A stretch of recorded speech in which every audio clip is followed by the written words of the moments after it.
उन्होंने हर एक room check किया कि वहाँ पे कोई ट्राइबल स्टूडेंट है या नहीं, उनके आईडीज़ चेक हुए और उन्होंने अगर वहाँ पे उस वक्त ट्राइबल स्टूडेंट उनको मिले तो उनकी आईडीज़ उन्होंने ले ली और अगले दिन फिर उसी आईडीज़ के थ्रू उन्होंने लिस्ट वगैरह बना रखी थी। उन्हीं लिस्ट के थ्रू वो रूम टू रूम जा रहे थे और उनका सामान लेकर सब जला दिया गया था।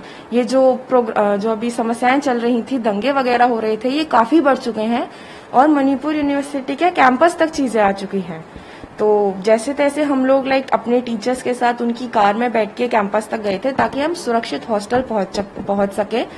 बट रास्ते में भी हमने काफी चीजें देखी थी कि बहुत सारे झुंडों के पास गन्स और हथियार, लकड़ी, स्टोन्स वगैरह थे जो आते जाते व्हीकल्स पे हमला कर रहे थे कि अगर उनके अंदर कोई ट्राइबल बच्चा या कोई ट्राइबल बैठा तो नहीं है।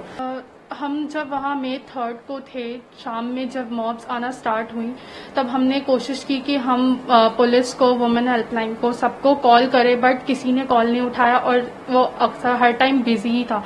तो चाहे हम जितनी भी बार कॉल कर रहे थे, कोई रिस्पांस नहीं मिला हमें। फिर एंड जब May 4 को, जब रात के 10:30 बजे के आसपास जब हम लोग अपनी पैकिंग कर रहे थे कि हमें कल जाना है एयरपोर्ट, देन उस टाइम पे हमने सुना कि जो भी कुकी ट्राइबल है वो मैते ट्राइबल वाले पर अटैक कर रहे हैं।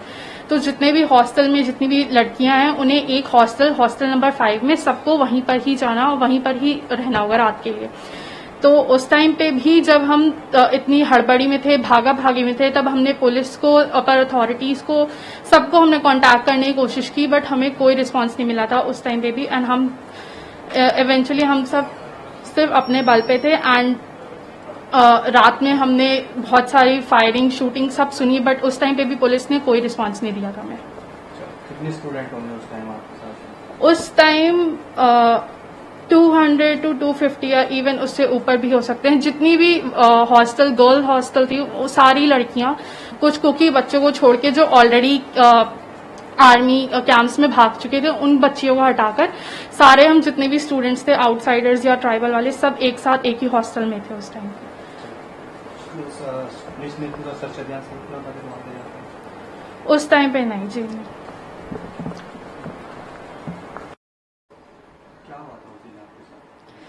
ये सब जो सर अभी जैसे वीडियो में भी जो दिख रहा है, ये पूरा जो मणिपुर में जो अभी समस्याएं चल रही हैं, ये 3rd, 4 और 5th मई की मेन शुरुआत थी। तो 3rd मई को जब मणिपुर में इम्फाल के अंदर Y20 समिट भी हो रहा था, तो मेरे और मेरे साथ के कुछ छात्राएं, हम लोग वहाँ पे प्रोग्राम के लिए गए भी थे। बट उस प्रोग्राम के खत्म होते होते तक हमको सूचना मिली कि ये जो अभी समस्याएं चल रही थी, दंगे वगैरह हो रहे थे, ये काफी बढ़ चुके हैं और मणिपुर यूनिवर्सिटी के कैंपस तक चीजें आ चुकी हैं। तो जैसे तैसे हम लोग अपने टीचर्स के साथ उनकी कार में बैठ के कैंपस तक गए थे ताकि हम सुरक्षित हॉस्टल पहुंच सके। बट रास्ते में भी हमने काफी चीजें देखी थी कि बहुत सारे झुंडों के पास गन्स और हथियार, लकड़ी, स्टोन्स वगैरह थे जो आते जाते व्हीकल्स पे हमला कर रहे थे कि अगर उनके अंदर कोई ट्राइबल बच्चा या कोई ट्राइबल बैठा तो नहीं है, तो उनको रोक के, इवन हमारी जो कार थी उसमें कोई भी ट्राइबल नहीं था, हमारे 2 टीचर्स और मेरे कुछ क्लासमेट्स थे, वो रोक के चेक कर रहे थे कि अंदर कोई बैठा तो नहीं है। हर बार हम लोगों को रोका गया और पूछा गया कि आप कौन है, आप कहाँ जा रहे हैं। तब हमने बताया कि हम लोग मणिपुर यूनिवर्सिटी के स्टूडेंट्स हैं और हम लोग कैंपस जा रहे हैं। तो इतना सब कुछ देखते देखते जब हम लोग कैंपस पहुंचे, तो जो मणिपुर यूनिवर्सिटी का मेन गेट है, उस गेट के बाहर कम से कम 300-400 लोगों की भीड़ थी जो घेर रखी थी गेट को, कि वो लोग अंदर घुसना चाह रहे थे ताकि वो हॉस्टल्स में लोगों को ढूंढ सके, ट्राइबल लोगों को ढूंढ सके उनको पकड़ने के लिए। तो हम लोग जैसे तैसे अपने कैंपस में घुसे तो हमने देखा कि जो गर्ल्स हॉस्टल थे जो मेन गेट के पास थे, वहाँ ऑलरेडी काफी लड़के घुस चुके हैं हॉस्टल्स के अंदर और वो लड़कियों को पकड़ रहे हैं। जो हॉस्टल्स में कुकी स्टूडेंट्स छुपे हुए थे, इवन अभी वीडियो में भी जो चीजें वायरल हो रही हैं, उसमें भी हम उससे भी रिलेटेड काफी वीडियोस ऑलरेडी हैं इंटरनेट पे कि बच्चे बेड्स के नीचे छुपे हुए हैं और उसमें इतनी तोड़फोड़ की आवाजें आ रही हैं, गेट तोड़े जा रहे हैं, लॉक्स तोड़ के लोग जबरदस्ती घुस रहे हैं कमरों में। हमारे हॉस्टल में जब चीजें हमारे हॉस्टल तक फैली थी, क्योंकि हमारा हॉस्टल हम आउटसाइड बच्चों का थोड़ा सा पीछे की तरफ आता है हॉस्टल, तो जब तक वहां पे भीड़ आई थी, वीडियोस हमारे पास भी हैं कि बहुत सारे लोग हमारे हॉस्टल के इंफ्रास्ट्रक्चर में घुसे हुए हैं कम, और उसमें 2-3 लड़कियां भी हैं। तो जब हमारे हॉस्टल तक चीजें पहुंची थी तो कुछ हमारी केयर टेकर्स ने गेट बंद कर लिए थे ताकि सब बच्चे सुरक्षित रहे, कोई जबरदस्ती घुसपैठ ना करे।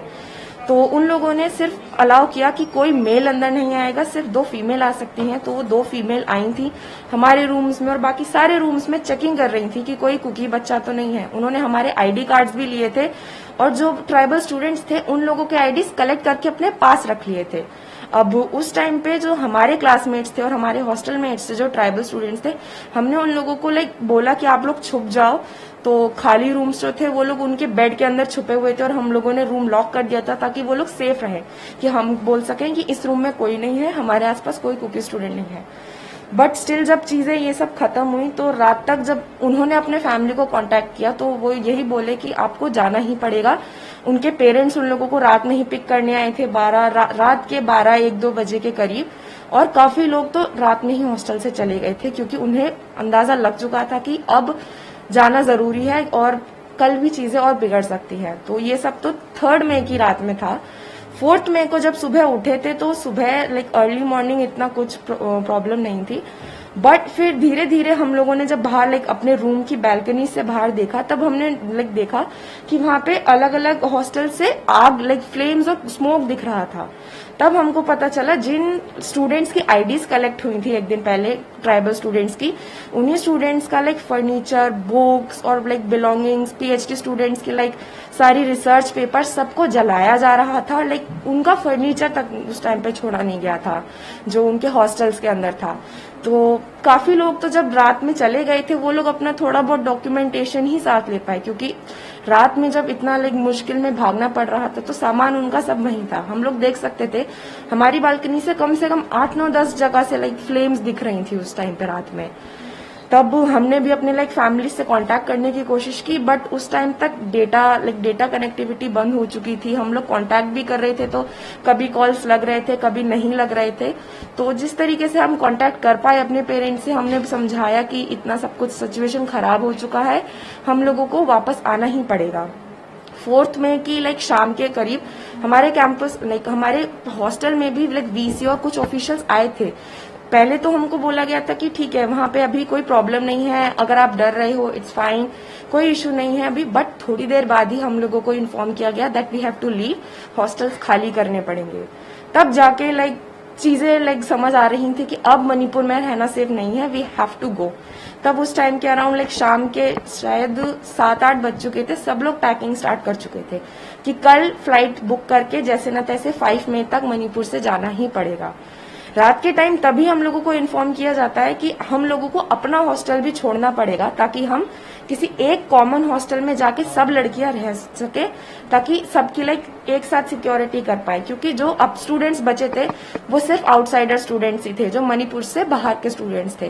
क्योंकि मोस्टली स्टूडेंट्स की फैमिलीज और उनके गार्डियंस वगैरह उनको आके कलेक्ट कर चुके थे, बट हम लोगों के लिए मणिपुर छोड़ना सिर्फ फ्लाइट या ट्रेन पे ही था। बट ये वायलेंस इतना बढ़ चुका था कि रोडवेज और ट्रेन्स लेना भी इम्पॉसिबल था। तो अभी क्या चाह रहे हैं, वहां से शिफ्ट करना चाह रहे हैं? जी, अभी जिस तरीके से वहाँ कंडीशंस है, ये मई का सीन था और अब देखिए जुलाई भी आज जुलाई का 20s में चल रहा है, तो मोर देन 75 डेज हो चुके हैं और अब तक वहाँ ना इंटरनेट कनेक्शन है, ना कोई सिक्योरिटी का कोई कंफर्मेशन नहीं है। हम अपने टीचर से भी कांटेक्ट कर रहे हैं कि मैम क्या प्रॉब्लम रहेगी हमें अगर हम आए अभी ऑफलाइन क्लासेस के लिए। They are saying you have to come, आपको आना ही पड़ेगा, नहीं तो आपकी अटेंडेंस नहीं होगी, आपके एग्जाम्स नहीं होंगे, तो आप फेल भी हो सकते हैं। तो इस चीज से हम पे काइंड ऑफ प्रेशराइज किया जा रहा था that we have to come, क्योंकि हमारे टीचर्स भी गवर्नमेंट अपर अथॉरिटीज के रूल्स फॉलो कर रहे हैं, वो भी उनके ही गाइडेंस फॉलो कर रहे हैं। क्योंकि तब भी कोई ऑफिशियल नोटिस नहीं था, अब भी कोई ऑफिशियल नोटिस नहीं है कि स्टूडेंट्स की सिक्योरिटी इंश्योर्ड है। तब भी चीजें इतनी वायलेंट रही थी और किसी ने कुछ नहीं बोला था। अभी भी कोई रिटर्न में कोई ऑफिशियल नोटिस हमारे लिए नहीं है जो हम अपने पेरेंट्स को दिखा सके कि हाँ हमें भेज दीजिए वापस, अभी भी कोई नहीं है। इसलिए हम सब लोग ट्रांसफर की रिक्वेस्ट कर रहे हैं गवर्नमेंट से कि सारे जो भी हमारे क्लासमेट्स हैं, यूजी के स्टूडेंट्स हो गए, पीजी के स्टूडेंट्स हो गए, सबको उनके पर्सपेक्टिव कोर्स के हिसाब से उनको ट्रांसफर मिल जाए ताकि उनका और एकेडमिक टाइम खराब ना हो, और उनकी स्टडीज में और टाइम में और ज्यादा नुकसान ना हो सबको। मणिपुर में वायलेंस को लेकर अब आप क्या चाह रहे हैं? ट्रांसफर चाह रहे हैं या हम लोग सर यूजीसी को ऑलरेडी ये ऑफिशियली कंप्लेंट भेज चुके हैं कि हमारी प्रॉब्लम्स ये हैं और हमने इस तारीख को ये फेस किया है, तो आप हमें हमारे जो कोर्सेज हैं उसके रिस्पेक्टिव हमें transfer as soon as possible हमें दे दिया जाए।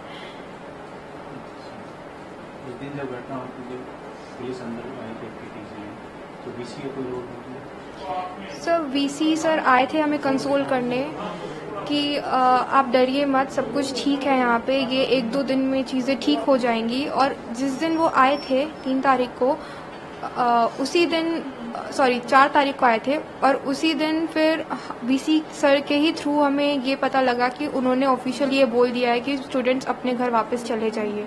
तो ये जो चीज़ थी कि सर ने हमें कंसोल किया कि सब कुछ ठीक है, और सर का ये कहना कि आप अब घर वापस चले जाइए, ये मणिपुर सेफ नहीं है अभी के लिए, ये बस कुछ घंटों के बीच की बात थी। तो आर्मी भी आई थी? सर आर्मीज आई थी रात की तरफ उन ट्राइबल्स स्टूडेंट्स को एस्कॉर्ट करने, क्योंकि वो लोग सेफ नहीं थे, उनको हंट किया जा रहा था मॉब के थ्रू। और हर एक हमारे हॉस्टल में भी मॉब आई थी, उन्होंने हर एक रूम चेक किया कि वहाँ पे कोई ट्राइबल स्टूडेंट है या नहीं, उनके आईडीज चेक हुए। और उन्होंने अगर वहाँ पे उस वक्त ट्राइबल स्टूडेंट उनको मिले तो उनकी आईडीज उन्होंने ले ली, और अगले दिन फिर उसी आईडीज के थ्रू उन्होंने लिस्ट वगैरह बना रखी थी, उन्हीं लिस्ट के थ्रू वो रूम टू रूम जा रहे थे और उनका सामान लेकर सब जला दिया गया था। तो आर्मीज आई थी, स्टूडेंट्स को उन्होंने एस्कॉर्ट किया, आसाम राइफल्स आए थे और हमारी खुद की एक बैचमेट थी, उसको एस्कॉर्ट करके उन्होंने सेफ कैंप में ले गए थे।